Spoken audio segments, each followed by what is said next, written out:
Street. Our daughter, Danielle Sleeper, went missing back in March of 2015. Danielle's the mother of 3 young boys. Her oldest is now 14. He just turned 14 in January. Her middle son will turn 13 in July, and her baby will turn 6 in July. She's been married twice. Her older 2 boys are now living with their father, and her youngest son is still with her current husband. She was a stay-at-home mom. She took pride in her children, and she enjoyed being a mom. She was able to, she was kind of like a kid herself in so many ways, because she loved doing the things that they loved to do. She was very energetic in teaching them things. She was just herself starting to learn how to do things, craft work. She liked to recover posteries, and she liked to make things, and she was the kind of person she could go into a room and have everybody in stitches. She loved to laugh. She loved to socialize. She was very close to her family, to her dad and I, and her sister. She was extremely close to her niece and nephew. Danielle just was very much a family person, and she loved being with family, and she liked to socialize. She was she didn't know a stranger. She really enjoyed socializing and being with everybody. She had met a new friend a week before she went missing. She made friends with a young lady and her family, and she met them through another friend of her and her husband's, and she had just started up, that relationship with her, and they were just starting out, in that friendship. But prior to that, Danielle's 2 older children were removed from her home by CPS. Allegations being made against her husband, and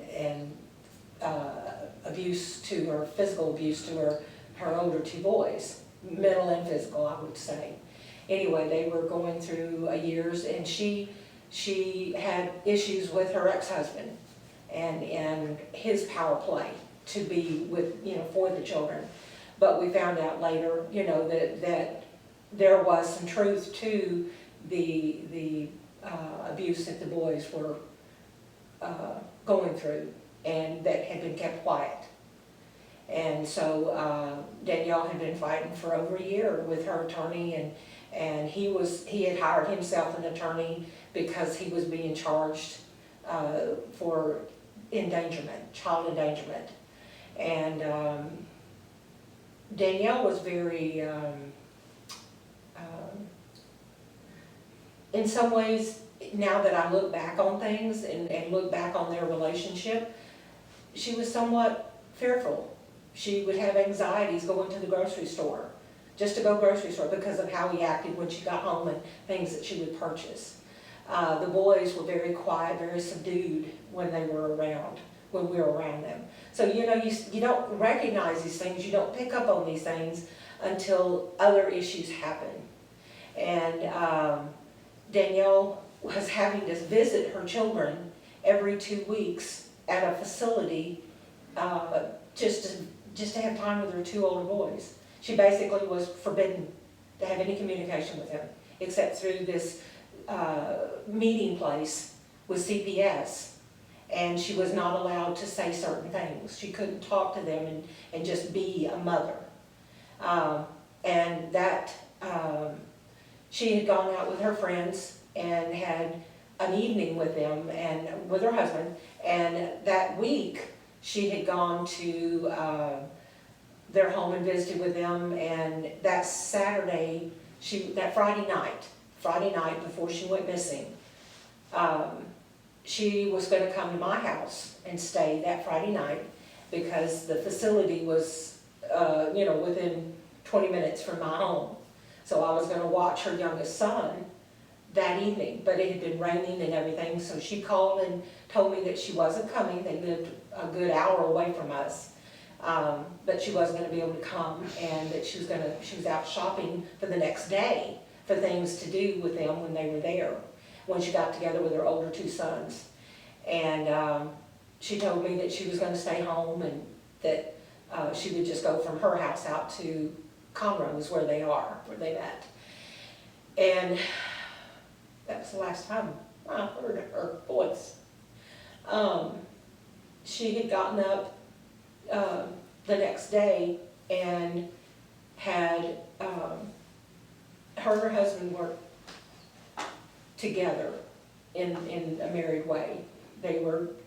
And so she claimed, she told her friend, who she met up that Saturday, that she missed her alarms, that her husband turned off all the alarms, and that she missed her visitation after not seeing the boys for 2 weeks. And she told her friend that he had deliberately turned these things off so that she couldn't go. He didn't want, and he was very verbal about the fact that he didn't want them to come back to the house. That the boys living with their father was the way he wanted it. So she was upset with him. She got up, got dressed, and left the house to go do some shopping. And her youngest son was with him, with her husband. While she was out shopping, she met up with her girlfriend, and they ended up going back to her house, calling her husband up and telling him that they were gonna get together that evening, and that to come on over, bring her youngest son with him, and they would do their little barbecue that evening, a little get together. It was just a group of friends getting together at her other friend's house, and the guys kind of went one direction, she and her friend went another. That Saturday when they had hooked up, they bought stuff to do their hair with. They were going to color each other's hair, and so they ended up not getting that done that night. They were just having, enjoyed being around each other. Her youngest son was having a good time visiting with the kids that were there. And when it got time to go, around 1 o'clock in the morning, Danielle didn't want to go home. Her friend says she didn't want to go home. And her youngest son didn't want to go home. And her husband got extremely irritated, agitated, to the point where Danielle had her son sitting in her lap, and he was getting up in the face. Now this is what we were being told by several people that were there, that he got really, really, really agitated, really upset, and was getting up in the baby's face. And Danielle finally had to push him back and say, go get in the truck, let me get my things together and I'll be outside. So she was going to go home with him. She also had her vehicle there. So his vehicle was there, her vehicle was there, and they ended up going home in his truck. And when one of the men that were there, one of the guys that was there that night, had gone on to his home and could see from his front porch that Danielle and her husband were really at it, verbally yelling at each other before they got in the truck. And then they took off. And this was like about 1 o'clock in the morning. So they both took off together? In the vehicle together with the baby in the back seat. Oh, okay. Okay. And they left. He shows back up the next day and picked up his two male friends that were there that night, because they had promised another friend that owned a bar that they would come and help move some furniture around in the bar. Danielle had made promises to her girlfriend that she would be back also, so they could do their hair while the guys were doing moving the furniture around. And Danielle didn't come back with him. And he shows back up around 12:30. So Danielle didn't come back. The baby, we have to assume was with her? Or? No, he had the baby. What we found out when from my understanding, I didn't know about all of this until Monday morning. This was early Sunday morning this all took place. Monday morning, when around 8 o'clock in the morning, I got a phone call from her husband telling me that Danielle wasn't home. And so that day, he started calling her friends around, and I called my husband at work because I was off that week. And so I called my husband, in which he was a lot closer to where she lived, and said, you need to go out there and check things out. So he went out there, and Austin was there at the house with their son, their youngest son, and at the time he was 3. And he told Chuck that Danielle wasn't there, didn't know where she was. And so Chuck came home, and in the meantime, my oldest daughter had come to the house, and she was upset because she had some other people calling her, asking if she knew where Danielle was. And so Chuck and Tana went back out to their home to see what was going on. It was about, what, 3 o'clock in the afternoon? Yeah. Well, I went out there by myself first. Initially. And then I ended up leaving because of the school zones and stuff, so I could get back over to the house and pick up the oldest one. Then we went back, and eventually the house was nice and clean, all cleaned up and everything. Because my daughter normally camped out on the couch and everything, and all that was clean, put up, and what have you. And then we finally, he would never call the cops and everything, but we kept on pushing him, and my daughter kept pushing him and everything about calling the sheriff department out there and do a missing report and everything. My daughter ended up having to fill all that out herself, and then he signed his name. He said that he didn't want to call the police because he didn't want it to cause any issue with his file against CPS, the child endangerment charges. He didn't want that to be an issue. So him calling and reporting her missing, he felt would damage that. Yeah, he was afraid that they were gonna pick him up and arrest him. Yeah.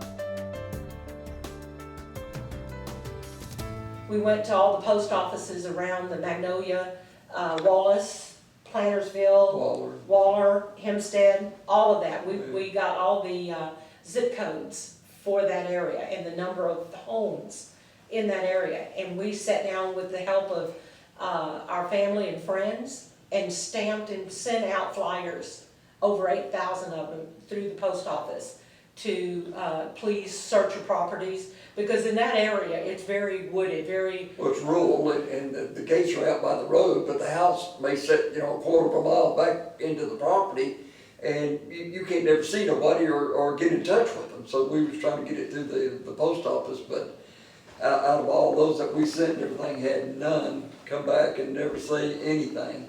Well, and we asked them to check their properties, because we couldn't get on everybody's property. We'd have to get permission and stuff like that.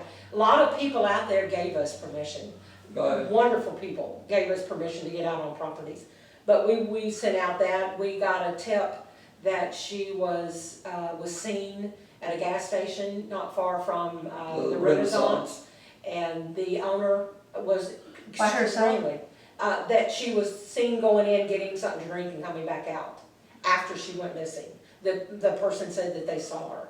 And so... What about the video? That's what we did. Yeah, we sat for 3 or 4 days going through that stuff, looking at it. 12 hours of, just constant, from the time the store opened to it closed, looking to see. And 3 days it took to go through that. Did you see anything? No. Yeah, there's a lot of...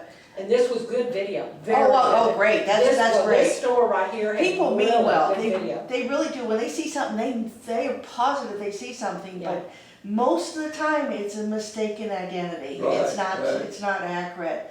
And so you spend that time doing that, which luckily you were able to do, because sometimes people can't even do that. Right. Or there is no video, so you're Right. still left with that doubt, maybe they did go over there. Right, But now you know she wasn't there. right. Right.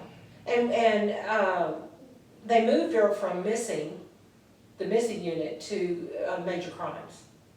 And we were told that at that point, no information was given out after that.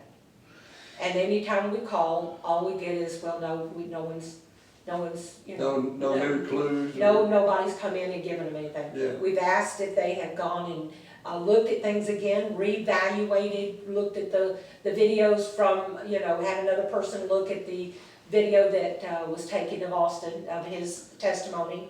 No, they haven't gone back and done anything.